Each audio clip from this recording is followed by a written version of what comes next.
As all of you know, on Valentine's Day 2018, Nicholas Cruz, a 19-year-old man, opened fire with an AR-15 at his former high school in Broward County, Florida, killing 17 people and wounding several others. The story has swept international media with outrage on all sides of the political aisle, with politicians and political pundits calling once again for greater gun control on one hand and vehemently supporting the right to bear arms on the other. Now, I won't go into much detail, well, at least comparatively, regarding all of the insanity surrounding this case, as it is still being investigated. But what we appear to know is that Cruz was a deeply disturbed young man. He never knew his biological parents, his adopted father died some years prior, and his adoptive mother only a few months before the shooting. He had few social contacts, and was very likely a major target of bullying, given that even outcasts in the school's so-called emo gazebo apparently refused to associate with him.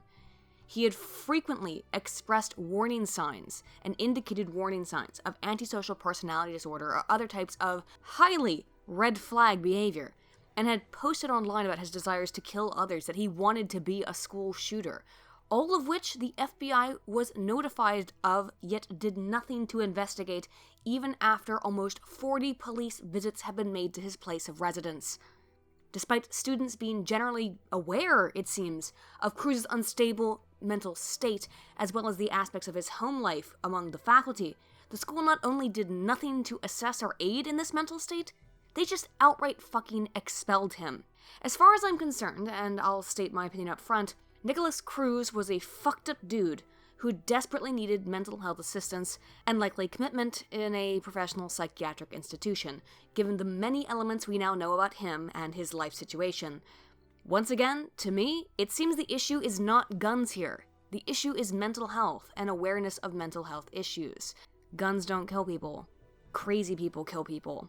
Yet what have I seen across every major news outlet over the last week or so? Screaming for the rescinding of the Second Amendment, for massive reforms to gun control, which is already highly restrictive and for which background checks Cruz would not have passed had fucking anyone in the system bothered for 1 second to check his mental health at that school, where apparently his antisocial behavior was so well known to other students it was a fucking meme.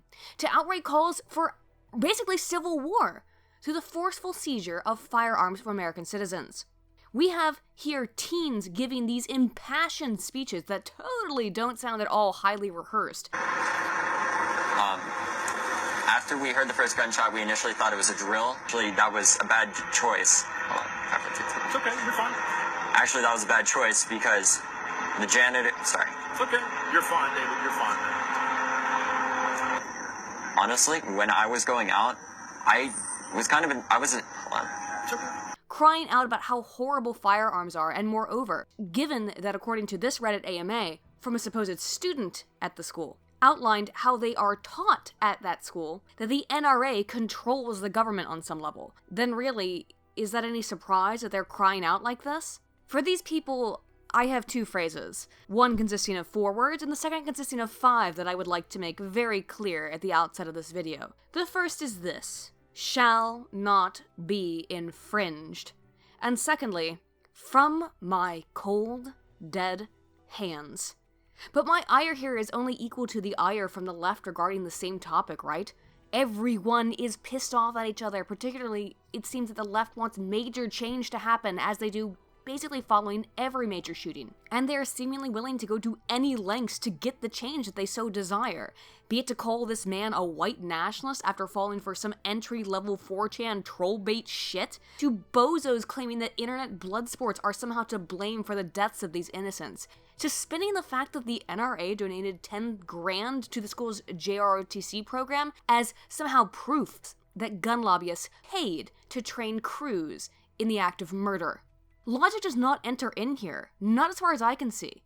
And speaking of the NRA, massive calls have come out now for the destruction of the organization, once again. And these calls are being given a loudspeaker on the deaths of innocent people, with the NRA being portrayed as some kind of tinfoil-level Illuminati organization, despite the fact that they aren't even in the top 10 of financial lobby groups in the United States. They're not even in the fucking ballpark. Meanwhile, people like myself, who are adamant in our stance that guns don't kill people do, crazy people do, and that even with guns being highly restricted as they are, murder by firearm is incredibly minuscule statistically compared to other weapons. At least when you just look at rifle deaths, these are incredibly low. And we look at handgun deaths and start actually getting into some of the statistics there, well, you'll see it's not young white men committing the majority of handgun deaths. In fact, it's not the majority of white people who are either committing or being the victims of these violent crimes. It's actually young black men in what's typically gang shootings. But when we assess the number of people who are killed in the United States every year through the use of rifles versus, let's say, knives, you'll see that rifles are actually considerably lower. And were we to compare that from auto collisions? Well, cars are far more dangerous, to say nothing of comparing these deaths to medical malpractice, in which case you're looking at thousands of times more deadly. Additionally, we have plenty of evidence that gun control is highly ineffective. For while Switzerland embraces gun culture and has many firearms within its borders, with very open laws for Swiss citizens to own firearms, in contrast, gun-related deaths in Mexico have skyrocketed since the country's ban on illegal firearm ownership. Yet I know, for those of you out there in my audience, I know there are some of you, I'm sure, who hate guns and who support gun control, who want guns banned. No argument that I could make right now is going to in any way persuade you, just as how no argument about how guns are more responsible than mental health for the death of these 17 people is going to work to persuade me. We're not going to come to a middle ground here, and particularly not after this tragedy, or any tragedy. Everything seems fucked here, doesn't it? Everyone's at each other's throats. There's no seeming solution. Well, I think I can provide us with some social science theory that wouldn't so much give us a solution, but might explain some of this phenomena. I do want to say before we get too far into this, that I may very much say some things that will piss pretty much everyone in this video off. However, I need to say this though, because everyone has a potential to be affected by these psychological aspects.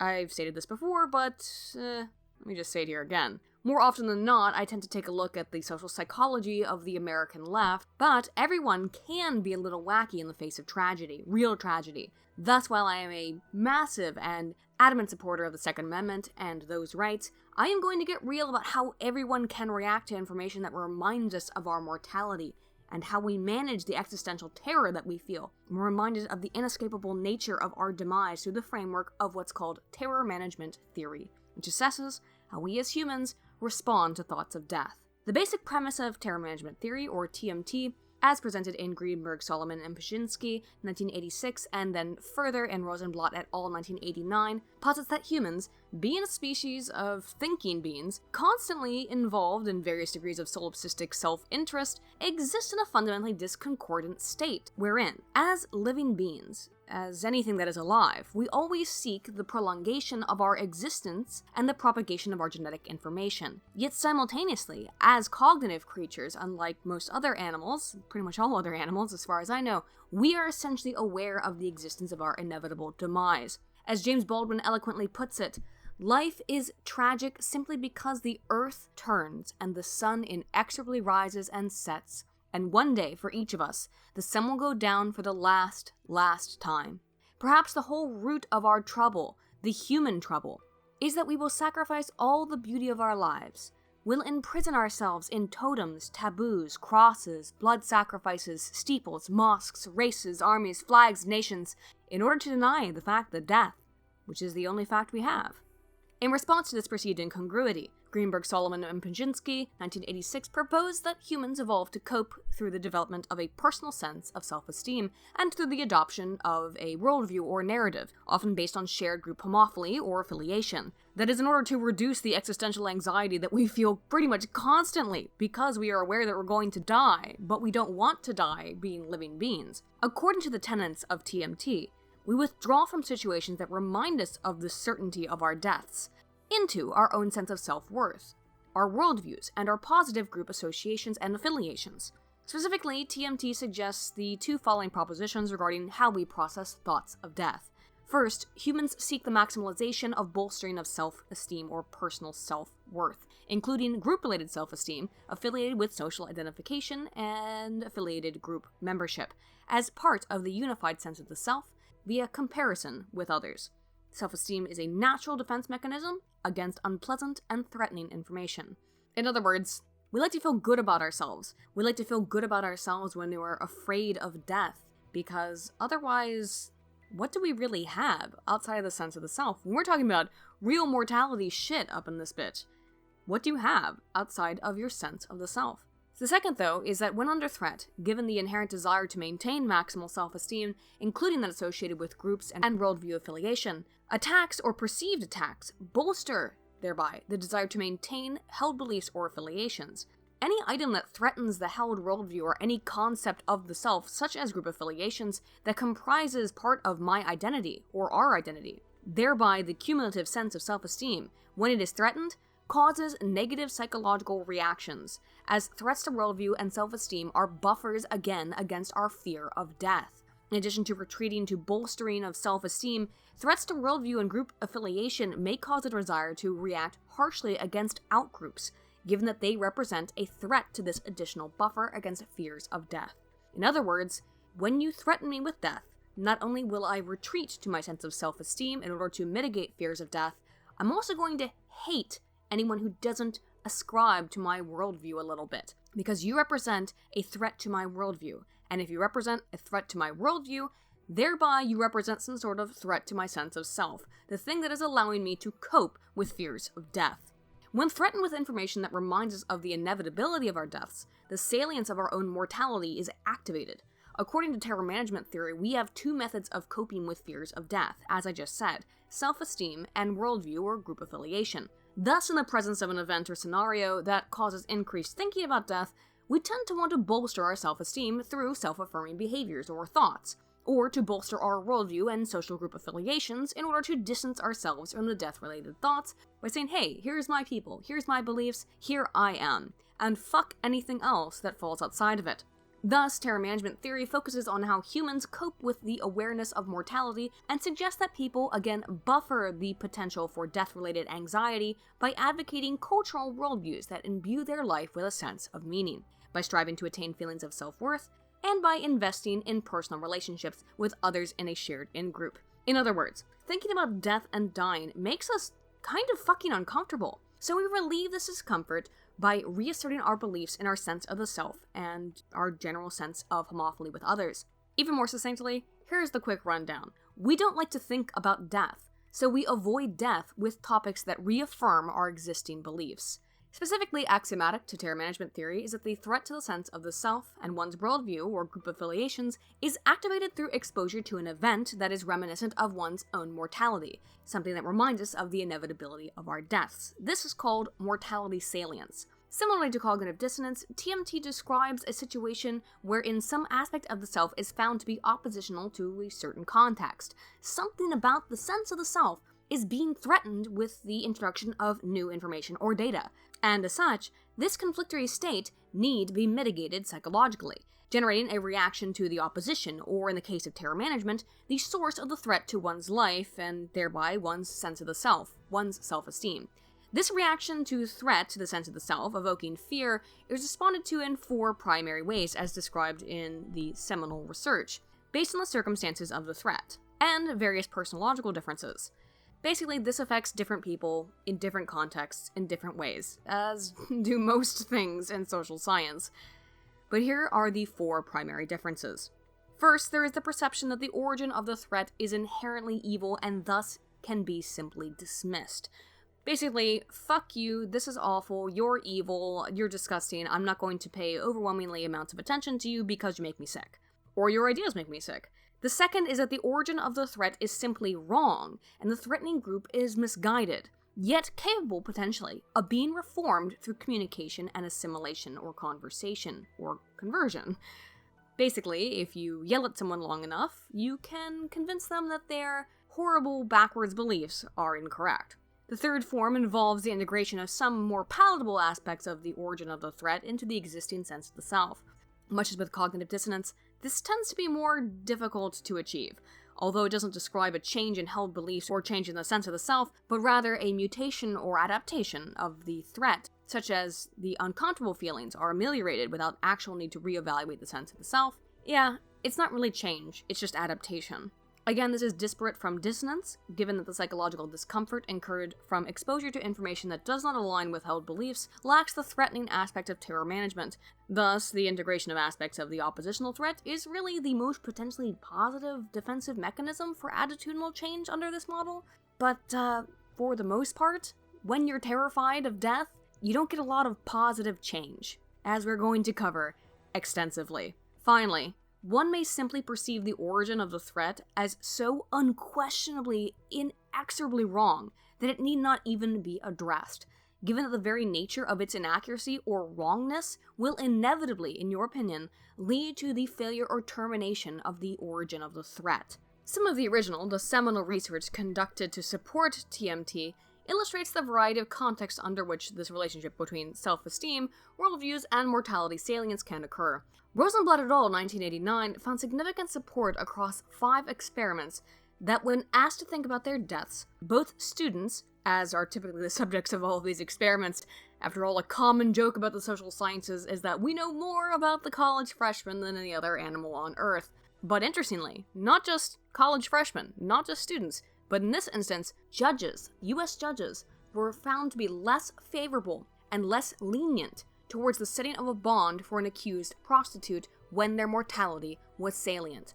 Given that prostitution violates the morality of many, in support of terror management theory, participants across all of the studies tended to set higher bonds and express more negative opinions towards the hoes after thinking about their own deaths. Here we see how thinking about death potentially increases distaste and disgust for those who violate something that composes our sense of the self, some sense of our morality, and of course, sense of the self includes social group membership, political leanings, and ideologies.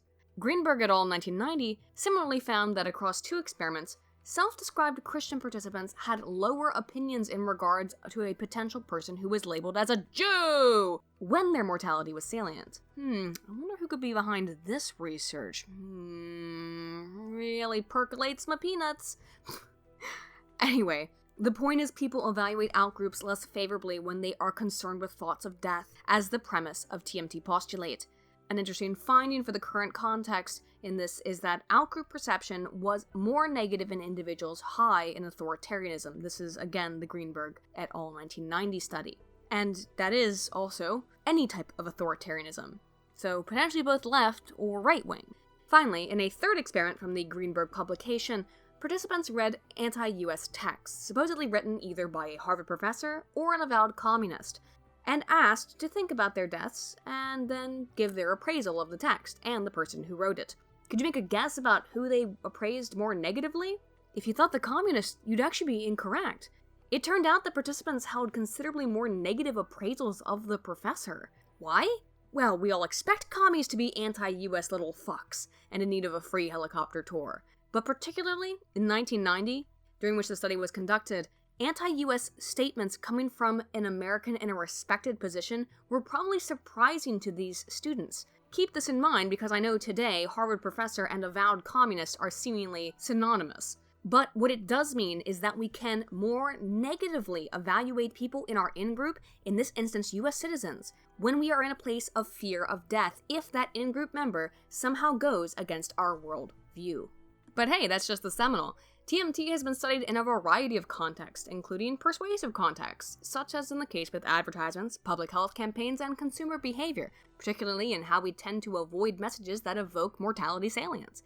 For example, there is reason to believe that in order to avoid thoughts of mortality and embolden the sense of self-esteem, people may actually go out, spend more on products, shop more thoroughly after a tragedy such as 9/11, just specifically to avoid thoughts of said tragedy. See Arndt, Solomon, Kaser, and Sheldon 2004. Also, and I mentioned this in my previous video, before this shooting even had me talking about what I'm talking about right now, advertisements or campaigns that focus on our deaths are a bad fucking move for people trying to sell anything, be it an idea or product. For example, Shrihar and Hunt 2005 found that participants who had a positive opinion about alcohol and viewed alcohol consumption as part of their sense of the self, their identity, this girl, were unlikely to accept the message of an advertisement opposed to drinking and driving when the advertisement focused on the death of the media characters included. In contrast, These people were much more persuaded by anti-drinking and driving advertisements that emphasized punitive repercussions.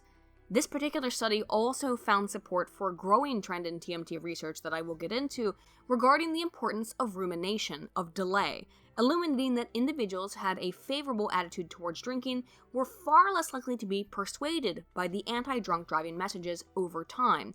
Basically, at first they were more persuaded, and then as those thoughts of death were left to sit in the back of their heads and fester, they were less and less persuaded. Based on the premises of Greenberg, Solomon, and Pajinski, this makes some sense, and again we'll get more into the importance of delay later.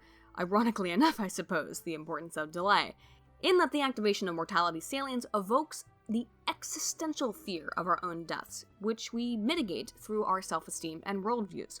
Thus, it may take a period of time for the full effects of terror management to manifest as one ruminates on one's own potentiality for death. Similarly, though, Ben Ari, Florin, and Milsner in 1999 identified an increase in simulated reckless driving when driving was a part of an individual's sense of self, when fears of death were incurred. What all of this means is that trying to convince people to change their minds that their behaviors or attitudes are wrong when said aspects are associated with their sense of the self, for example, gun ownership, reminding people of their mortality with, for example, a school shooting, is not the right way to go to be persuasive. They will move in the opposite direction in a boomerang effect. People who identify as proud gun owners are highly unlikely thereby to be convinced that their gun ownership is wrong in the wake of a shooting. While I mentioned before this provides evidence for why you shouldn't try to convince people to do something by threatening them with death, the two areas of research most predominantly analyzed in the extant TMT research are in the realm of health and politics. And while I would imagine many of you are itching for me to cover the second in more detail and explain this outrage, the former provides us with some potential possible answers as well, and some just interesting data. So let's hold off on me dropping the obvious load for a bit and look at terror management as it affects health. Goldenberg and Arndt, 2008, proposed the terror management health model that specifically sought to examine some seeming paradoxes that appear when the specifics of behavior in the wake of negatively balanced health information are inculcated in patients. In other words, why the fuck do people who are sick and dying often engage in behaviors that are seemingly at odds with their own longevity? Why do people who know they may be prone to breast cancer or any kind of cancer avoid going to the doctor? The following propositions thereby were offered. First, that in an attempt to mitigate the existential threat posed by information regarding one's inevitable death, made more salient through health-related information, many individuals thereby will choose to avoid any and all health-related behaviors or instructions, such as to remove any prevailing thoughts of death. This is a form of suppression. As I mentioned before, that in the wake of a tragedy, people may seek more consumptive behavior. Similarly, under this first proposition, many people may engage in distracting activities in order to avoid considering death. They won't go get a screening for breast cancer because they don't want to think about it. But for example, Hirschberger, Eindor, and Almakis 2008 found that people thinking of death were less likely to offer to answer a simple questionnaire to a person in a wheelchair, likely because these participants thinking about death viewed that person in a wheelchair as representative of poor health conditions and wished to avoid any contact with any additional reminders of death. See here that in a non-death salient scenario, how almost everyone involved in this study wanted to help and assist the person in a wheelchair. But as soon as mortality thoughts were activated, not so much. Secondly, and much dissimilarly, is increased health-related engagement as it relates to personal self-esteem, such as, for example, increased use of sunscreen or desire to use sunscreen after thinking about cancer, or an increase in exercise when one fears one's mortality, when one is afraid of obesity. This is important because it illustrates that under the umbrella of TMT, counteractive behavior is also possible. That means that while mortality salience can cause us to avoid messages, it can also cause us to engage in them so long as it emboldens some aspect of self-esteem or worldview maintenance. Several studies have examined this effect by looking at how mortality salience influences intentions towards unhealthy behaviors when said behaviors bolster the sense of the self. For example, as I mentioned, intentions in engaging in sun tanning. While several studies have looked at tanning in particular, given that it increases the risk for cancer, but is also a behavior engaged in for beauty's sake, and thus self-esteem purposes, Cox et al., 2009, found, for example, that female participants who thought about death and then read an article about the attractiveness of tan people possessed greater interest in tanning themselves. But in contrast, when the same participants were primed with a message that expressed that pale is beautiful, oof, that's some straight up racist shit, Whitey, death primes forwarded lower interest in tanning. They were more interested in purchasing sunscreen. This is interesting because it illustrates how public perception can affect the self-esteem related responses to death salience. McCabe, Vale, Arndt, and Holdenberg, 2014, similarly identified how social perceptions can affect health-related thinking when primed by mortality. In that, while endorsements from doctors were more persuasive at selling a health product initially, over time, celebrity endorsements were considerably more persuasive, including reflections beyond just the attitudes towards a product, but actually intention to purchase the product. Celebrity endorsements were generally more influential in changing attitudes towards drinking and driving, even unpopular celebrities, particularly when they supported beliefs already important to an individual's sense of the self. In other words, what that means is, if an even unpopular celebrity, or pseudo-celebrity, or e-celeb, whatever you want to call them, on Twitter, or YouTube, or Instagram, or whatever, is expressing some sort of opinion towards something like, let's say, gun control, their opinions are kind of more persuasive when your mortality salience is activated. But it is important to note that these health-related behaviors may be ultimately unrelated to any actual positive outcomes, but will instead generally revolve around the activities of amelioration to improve the sense of the self, the sense of self-esteem of an individual, rather than actually being healthy. Thus, we may find that people who highly value some aspects of, let's say, religiosity, may turn to holistic or natural healing as an alternative to conventional medicine. Not so much because they believe that it's even necessarily more effective, but because support of that behavior is in line with their accepted worldview, with their religious beliefs.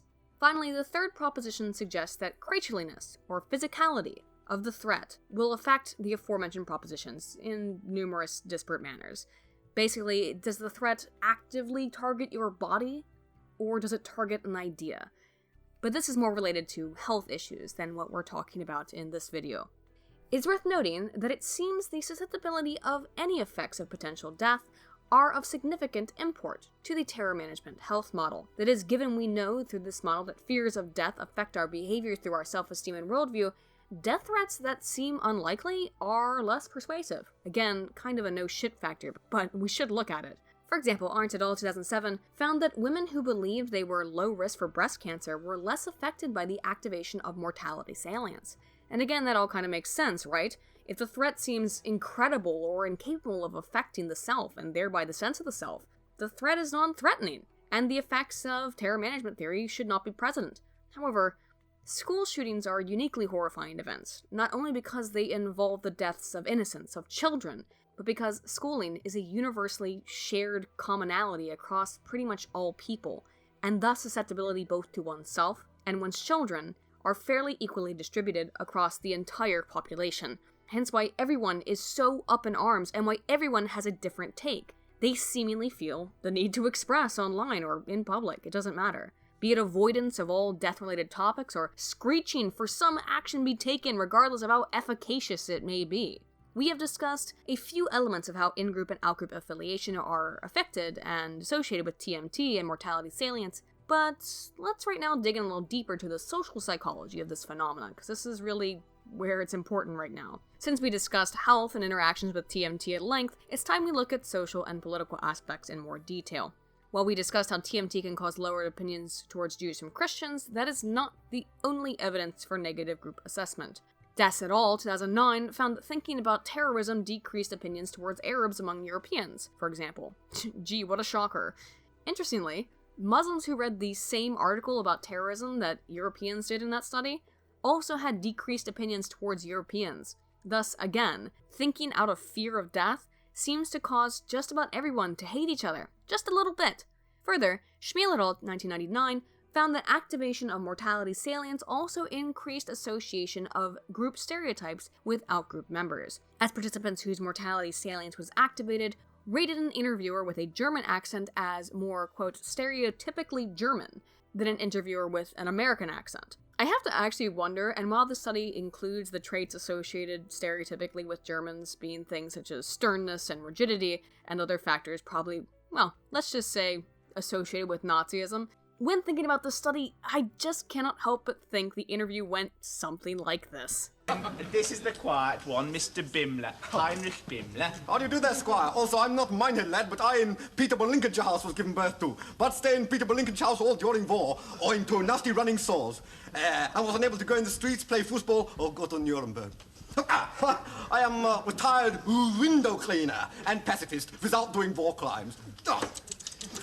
I'm very glad England win World Cup. Bobby Charlton, Martin Peters, and eating lots of chips and fish and toad in the halls and Dundee cake on Piccadilly line. Don't you know, old chap? And was head of Gestapo for 10 years. No, 5 years. No, 9. Was not head of Gestapo at all. Anyway, this indicates that not only do we tend to dislike outgroups when thinking about our deaths, we also tend to stereotype outgroups more under these conditions. Schmiel et al. 2009 also found that participants with mortality cognitions expressed, interestingly, greater liking towards a black person who behaved in a stereotypical fashion. That seems a bit counterintuitive, right? Since everything we've learned thus far about TMT would suggest we highly dislike people dissimilar from us when thinking about death. However, in this instance, it may be that that same self-esteem dependence we move towards when mortality is salient is comforted by confirmation that our beliefs in stereotypes are accurate. Thus, any stereotypes when affirmed makes that outgroup slightly more palatable, perhaps comes off as more genuine. But a personality trait was identified in the study that seems to serve as a moderator in whether or not stereotype consistency increased liking. That was need for closure. In my last video on narrative transportation, I spoke extensively about need for affect and need for cognition.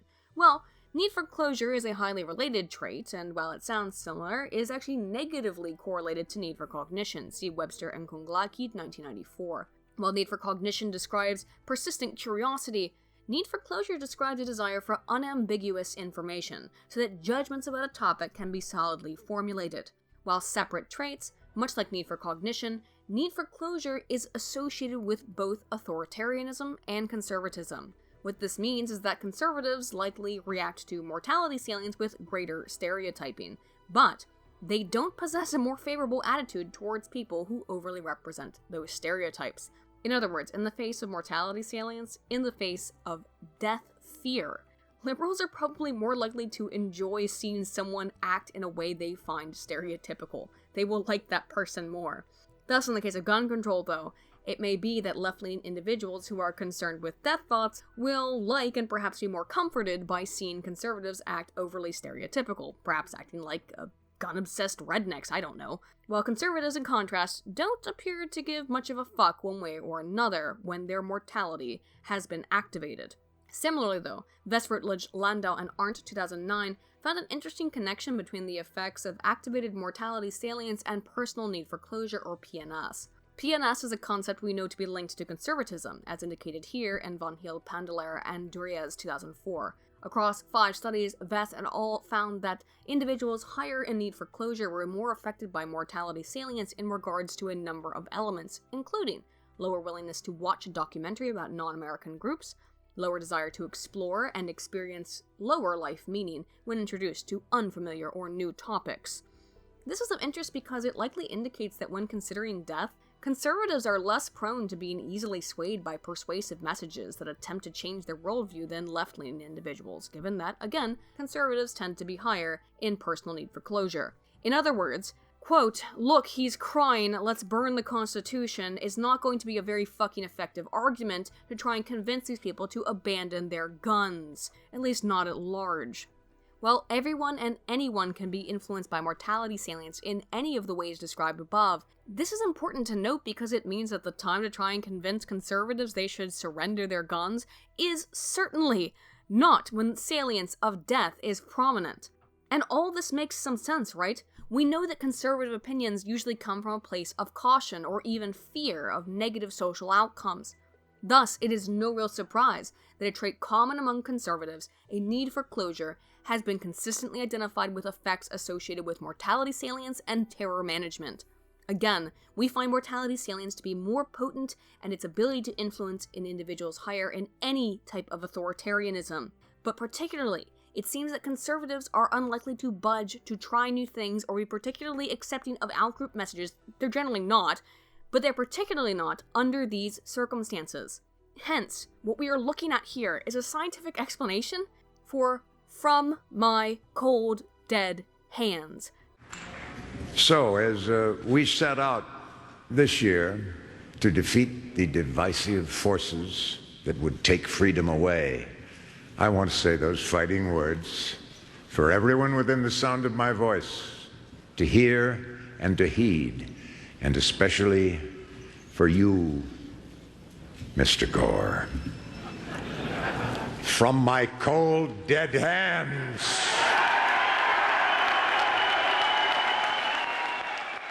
Come and fucking try to take it.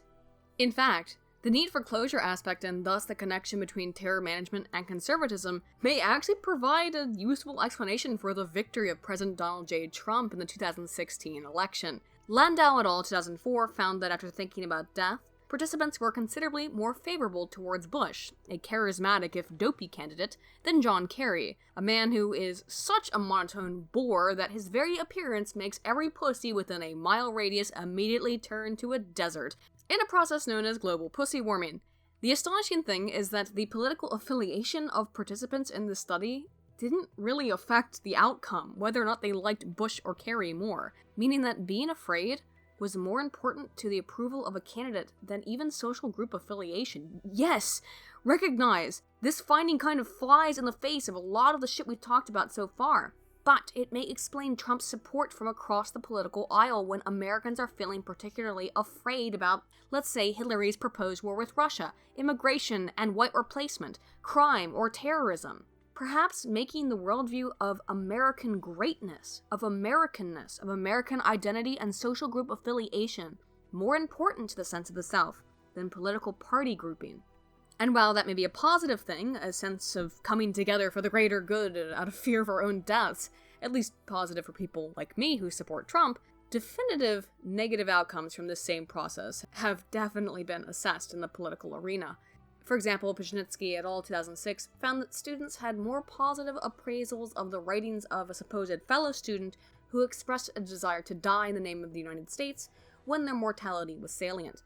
While we've seen extensively that thinking about death is something we want to avoid or that we attempt to ameliorate by retreating to our own personal mental safe spaces, interestingly, Hayes, Schmiel, and Williams 2008 found that while all Christians who read an article about radical Muslims becoming a majority population in Nazareth had lower opinions towards people of all other religions, Muslims most of all, those who also read an excerpt about how Muslims had recently died in a plane crash were less focused on death than those who didn't read that aspect of the article, in a kind of bizarre, seemingly backward effect. That is, people who read an article about death when it was regarding the deaths of people they disliked, who they had been primed to dislike because they were an outgroup and they were thinking about death in the first place, thought about death less. While we would expect reading about death to increase our mortality salience, when it is a disliked outgroup that died, participants were less concerned with considerations of their own lives, of their own mortality. This may explain why people on Twitter were apparently no longer so concerned with the deaths of students, or particularly a student, when they learned that her father was a Trump supporter, or why people on Twitter similarly rejoiced after learning that the target of the Vegas shooting was a country music festival, or why they were callous towards the death of Christians in the Texas massacre, because they were part of the supposed outgroup. Trump voters, right-wingers, conservatives. And since we've come back around to politics, you might be asking yourself then, what the fresh fuck, Aiden? What does all of this mean for the currently brewing seeming civil war occurring over the topic of gun control? I mean, why would anyone be posting this if they're afraid of death? Why wouldn't they just shy away from this uncomfortable topic? Shouldn't they be avoiding all this information if it's causing them to think about death? Well, yeah, maybe. But remember, there are numerous ways in which people respond via terror management, including attempts at assimilation and just pure outgroup hatred. A common thing I noticed during this last sort of round of mass shootings is what I'd like to call the do something narrative. That is, people are outraged at the deaths of innocents, and rightly so, as we all are, and with their own mortality made salient, are retreating to their worldviews and political ideologies in order to mitigate their fear of death, as we all do. However, this is a highly emotional response, and as such, is not one met with full rationality. Thus, rather than offering up any real potential solutions to the problem they perceive of as oppositional to their group identity, that is, gun ownership, they simply scream, "Do something." President Trump, please do something! Do something! Action! We need it now! These kids need safety now! They don't know what they want to be done, just something. Such as with the Vegas shooting, the internet has been flooded with a lot of people's hot takes on gun ownership, despite the fact that they seem to know next to nothing about gun ownership. As I've said before, these are the kind of people who begin to break down in tears when they operate a virtual gun. I have no idea to this day if it was ever loaded, and I've never thought to ask. I don't like guns in my middle age. I never have. I think they're fun in video games and in fantasy settings, but the few times I've gone to a range, I've felt a deep sense of unease. Possible just trying to figure out how to get the assault rifle to fire. And I get that even the words assault rifle are political. It's a long gun, it's a rifle, it's whatever. I don't know how it works. I fumbled with it. I didn't know where the pieces went. I still don't know what the little fiddly bit on the side did. When you get rid of the magazine or the clip or whatever it's called, it was loud enough to make my ears ring, and I found it scary. A gun model this quote-unquote realistically isn't fun. I'm not enjoying this. Braving Ruin covered this extensively and exquisitely and in detail, of just how absurd many of the complaints regarding gun control were following that Vegas tragedy. And I really suggest you take out that video. He goes over gun control law in detail. And yet, here we are, only a few months later, back again at do something. Don't ask me what, just do something. We often refer to this kind of behavior as virtue signaling, and perhaps it is. But in the wake of an event that activates mortality salience, it may also be an attempt to calm one's own fears and thoughts of death by regurgitating the talking points of one's shared in-group's talking heads and held worldview or ideology. In contrast, gun owners and advocates will see these messages, and also having their recognition of death triggered, haha, pun not really intended, even subconsciously though, become emboldened in their pro-gun stances as they perceive a threat to their identity coming from the people who are withdrawing into their politics to protect their own self-esteem. Everyone is doing this on both sides, and it means that no common ground can be brokered. Sure, some people out of fear will retreat and avoid, as TMT predicts, but others, in fear, and particularly as rumination about death increases existential fear over time, will seek to demonize outgroups as they engage in behaviors or communication that supports some part of their sense of self, in this case through advocacy of one's own political beliefs and affiliations as inexorably and unquestionably correct, in an attempt to reduce the panic created by the experience of thinking about one's death over a tragedy. Given what we've learned, while conservatives may be more obstinate in these mortality salient environs given their greater general need for closure, maybe their tendency towards authoritarianness, terror management can affect anyone, and seems to consistently result in outgroup distaste, stereotyping, and engagement in activities that promote any aspect of one's worldview or self-esteem. That means everyone does this, and it results in two sides screeching at each other in utter futility, given that the mortality salient state makes us all more insular and all more isolated in our beliefs as a form of self-preservation. In a more specific look at politics and the effects of mortality salience, Castano et al. 2011 identified this similarity across the political spectrum, as illustrated here, in responses to articles that supported either creationist or evolutionary arguments after thinking about death. While both conservatives and liberals agreed significantly with an article that was ideologically similar to their own worldviews while in this state, it is notable that liberals were actually less overwhelmingly dismissive of the creationist article, while conservatives seemed to really fucking hate the evolution article when their mortality sense was activated. Pizhnitsky 2006, as mentioned earlier, similarly found that conservatives were far more supportive of violent measures being taken against terrorists, and were more supportive of the Patriot Act when they were primed with thoughts of death or terrorism.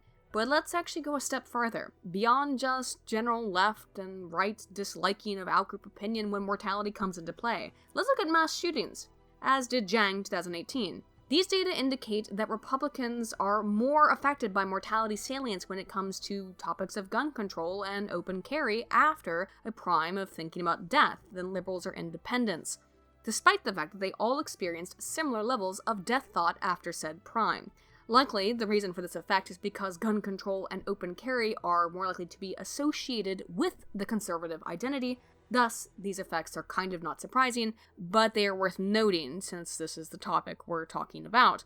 While all political ideologies are malleable towards support of in-group worldviews, when it comes to topics regarding guns, shortly after a shooting, as I said earlier, is not the time to try and convince conservatives that guns are bad, okay? That's the big picture takeaway here, though, isn't it? Really? That this is all just a clusterfuck when it comes to injecting beliefs into any situation that involves thinking about death. It's not going to work. You are screeching into the abyss. And that all really brings us back to the point of today's video and why I've spent so much fucking time describing terror management theory to you, my friends. None of us like to think about death. It creates within us an existential crisis. We react to this crisis by isolating ourselves and embracing the things we already think and feel are inexorable truths about reality. We cannot be reasoned with when we are engaging in terror management. I should state here at the end, though, that terror management theory is one of the more contentious theories in social psychology for a number of reasons, and as such, before we close, I should mention some of those before you take anything I said here as somehow settled science. Critics of the theory have brought up a number of issues. For example, and most prominent, at least for me, is the massive and seemingly non-extant boundary conditions, in that by asserting an evolutionary basis for self-esteem being a ward against fear of death, almost anything related to the sense of self or self-esteem can be called a reaction to a death threat. Moreover, it takes a massive concept, such as self-esteem, and applies it as located in a single theory, or explained by a single theory. I'm not so sure about that. Critics of TMT have brought up a number of other issues. Larry and Scherendorfer in 1997 criticized TMT precisely because the very relationship towards self-esteem, rather than worldview and group affiliation, has not received sufficient support. Although there's been more research since then, I am citing 2 studies from 1997 that were highly critical, so I'll also take my criticisms with some criticism. It seems that the self-esteem research is not as strong as the group and worldview affiliation research is. Similarly, Buss 1997 also critiques the theory for not including the importance of reproduction in their evolutionary model upon which it is based, as well as the notion that the association of group affiliation as a predominant response to fear is limited. And I kind of agree with that. I don't think group affiliation is solely based out of fear. It's possible. I'm just not sure if it is. Thus, while I think such criticisms are valid, again, one of the things I find most frustrating with TMT is in regards to its scope, essentially explaining seemingly everything about human behavior as reactions to death fear. However, doesn't that also kind of make sense? Given as animals, we are designed to survive? Of course, death fear would be one of the most fundamental things to our psychology. As Buss points out, however, it would seem that this fear does not take into account protecting our progeny, our need to reproduce beyond merely surviving.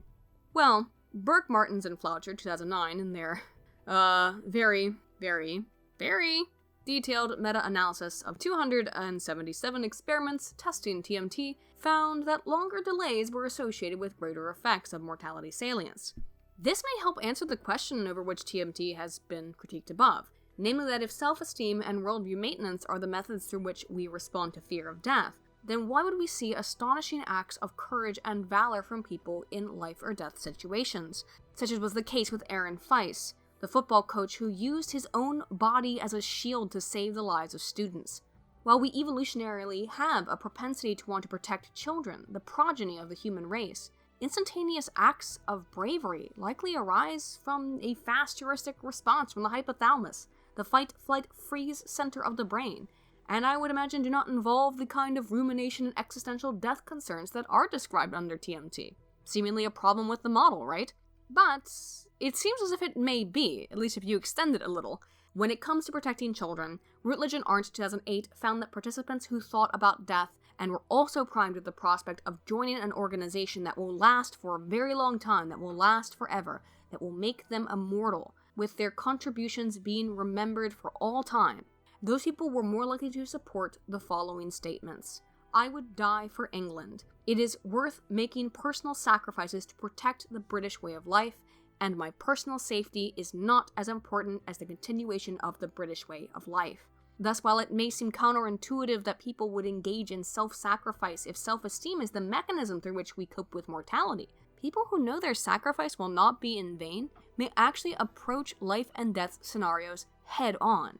I am in no way saying that Aaron Feist engaged in his heroic act out of belief of the somehow immortality of his actions. No, I actually think he most likely engaged in it out of a kind of instinct, out of that fight, flight, freeze response. However, that finding may provide some rationale for why other heroes, like firefighters, are motivated to engage in behavior that is, from an evolutionary standpoint, absurd. Whew. Well, let's summarize everything we've talked about today, guys. In short, people are motivated to avoid thoughts of death because as animals, we always seek to avoid death. And as thinking animals, we also recognize, on an often paraconscious level, the inevitability of that death. We attempt to ameliorate negative thoughts regarding our deaths, sometimes with attempts to bolster our self-esteem, but seemingly more commonly, by retreating into our comfortable in-group associations and worldviews. This makes us all very obstinate in this state, with significantly greater dislike for outgroups who may threaten our worldviews and beliefs, as well as often engagement in seemingly bizarre behavior that may even run counter to our own health and safety, so long as said behavior enhances our self-concept. This effect appears across all people, but does appear to be more prominent in people who lean conservative politically. Ultimately, fearing death causes division and isolation across all of us as we cling to the known, in the terror we experience as we consider glimpsing the unknown, what lies beyond the grave. Thus, after an event that shakes the public and reminds us all of our inevitable demise, what do we see? Cries of anguish as people recoil and retract themselves into their comfortable political and ideological bubbles, publicly embracing their support for their belief system to aid in the minimalization of the existential fears of non-existence. My point in all of this was to describe what happens after every major public shooting and why. Many of us look on at the posts on social media, the political pundits screaming from their podiums about policy before the bodies are even cold, and ask, what the fresh fuck is happening? And this is what the fresh fuck is happening. People are afraid. They are afraid when they are reminded of their own mortality, and when they are reminded of their own mortality, they are more partisan. And when they are reminded of their own mortality, the more partisan they seem to become. The potential irony here is that in these times, more than any other, there is no winning. There is no chance for conciliation. There is no hope for meeting in the middle ground. The ground, no, it has been broken with a stark line in the sand. Stand with us or against us, whichever you may be.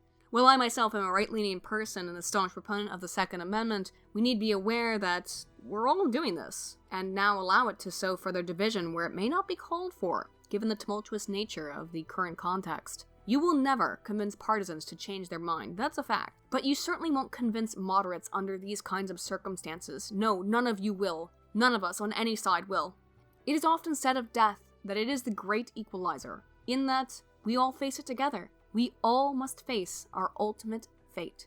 So what a twist of fate itself it is, that in death, by the reverse side of the coin, also lies the great divider, the impetus of so much severance. If you've enjoyed this video, and I know it's long and kinda heavy, please be sure to like and subscribe. I'm Aiden Paladin, Altana Volt.